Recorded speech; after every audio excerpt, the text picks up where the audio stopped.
کسی بھی موقع پر اپنی نیکیوں پر سیٹسفائی نہیں ہونا ہے کہ میں نے تو حج کر لیا، میں نے عمرے کر لیے، 5 وقت کا نمازی، میں تو زکوٰۃ دینے والا ہیں، مجھے کیا ہو سکتا ہے؟ ڈرتے رہنا، ڈرتے رہنا، اللہ سے معافی مانگتے رہنا، اللہ ہی مرتے دم تک تو ہی بچانا ہے مالک، میں کچھ بھی نہیں۔ اچھا، اس میں ان لوگوں کے لیے بھی سبق ہے جو کہتے ہیں یار میں بڑا پکا ہوں، میں دوستوں کے ساتھ بیٹھتا ہوں، وہ حرام کام کرتے ہیں، میں صرف وہ کمپنی دیتا ہوں، باقی میں وہ کام نہیں کرتا، میں نشہ وشا نہیں کرتا، میں جوا نہیں کھیلتا، میں برے کام نہیں کرتا، بس ان کو کمپنی دے رہا ہوتا ہوں، میں تو ان کے پاس جاتا اس لیے ہوں کہ ان کو لے کر آ جاؤں۔ ہم نے کئی لانے والے کو دیکھا جو خود ہی چلے گئے،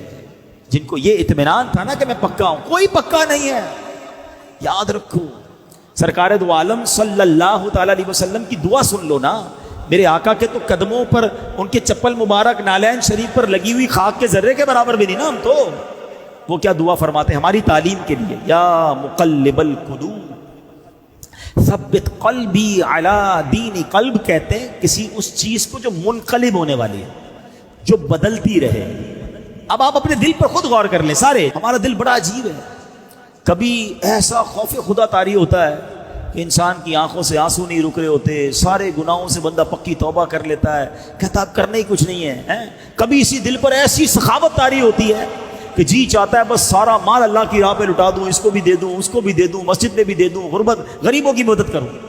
مگر کبھی کبھی اس دل پر ایسی بے شرمی طاری ہوتی ہے، گناہ کی ایسی ضد طاری ہوتی ہے کہ بندہ کہے کچھ بھی ہو جائے میں نے یہ گناہ کرنا ہے۔ کبھی اسی دل پر ایسی کنجوسی طاری ہوتی ہے،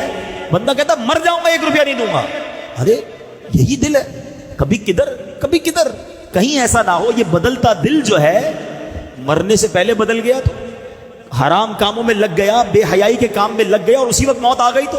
یا معاذ اللہ شیطان ایمان چھین کر لے گیا تو ہمیں ڈرنا ہے، اپنے دل کی سلامتی کے لیے دعا مانگنی ہے۔